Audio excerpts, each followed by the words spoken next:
తూర్పుగోదావరి జిల్లా BJP OBC Morcha అధ్యక్షుడు కాలేపు సత్యసాయిరాం ఆధ్వర్యంలో రాజమండ్రి బీజేపీ కార్యాలయంలో బీజేపీ ఓబీసీ మోర్చా నాయకుల ఆత్మీయ సమావేశం నిర్వహించారు. ఎమ్మెల్సీ సోము వీర్రాజు ముఖ్య అతిథిగా హాజరయ్యారు.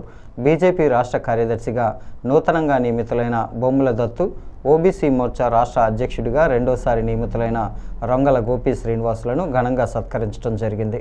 ఈ సందర్భంగా సోము వీర్రాజు మాట్లాడుతూ, భారతీయ జనతా పార్టీలో కష్టపడి నిబద్ధతతో పనిచేసే ప్రతి కార్యకర్తను గుర్తిస్తుందని, ఇప్పుడు రాష్ట్ర బాధ్యతలు స్వీకరించిన బొమ్ముల దత్తు, రొంగల గోపి శ్రీనివాస్ రాష్ట్రంలో పార్టీ పటిష్టతకు కృషి చేయాలని సూచించారు. బీజేపీ జిల్లా అధ్యక్షుడు పిక్కి నాగేంద్ర, పూర్వ రాష్ట్ర ఉపాధ్యక్షుడు రేలంగి శ్రీదేవి, కోడూరి లక్ష్మీనారాయణ, రాష్ట్ర కార్యవర్గ సభ్యులు పరిమి రాధాకృష్ణ, అడబాల రామకృష్ణ, నర్సిపల్లి హారిక, కొరగంటి సతీష్, మద్దిపాటి స్వర్ణరజని, యనుముల రంగబాబు, యానాపు యేసు, తంగెళ్ల పద్మావతి, కందికొండ రమేష్, వీర వీరాంజనేయులు పాల్గొన్నారు. మొన్న రిజర్వ్ బ్యాంక్ గవర్నర్ గారు ఇప్పుడున్న 4వ స్థానం నుంచి 3వ స్థానానికి వెళుతున్న పరిస్థితుల్లో దీనికి అంతటికీ ప్రధానమైన కారణం దేశ ప్రజలు జీఎస్టీని కట్టడం.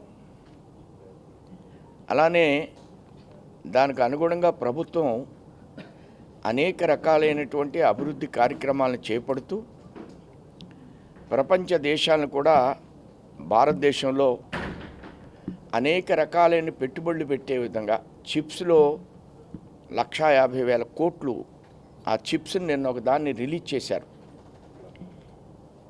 ఆయిల్ని నల్ల బంగారం అంటారట, చిప్పుని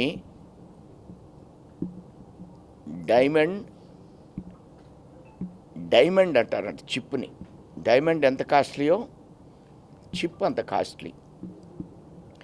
మనం చేసే ఈ చిప్పు నిర్మాణం మూలంగా దేశం యొక్క మౌలిక స్వభావాలు మారిపోయి ప్రపంచ దేశాలన్నీ కూడా మన దేశంలో ఇన్వెస్ట్మెంట్ పెట్టడమే కాదు, ఈ చిప్ని అతి తక్కువ రేటుకి అమ్మే పరిస్థితి భారతదేశంలో నిర్మాణం అయ్యే పరిస్థితి వస్తుంది.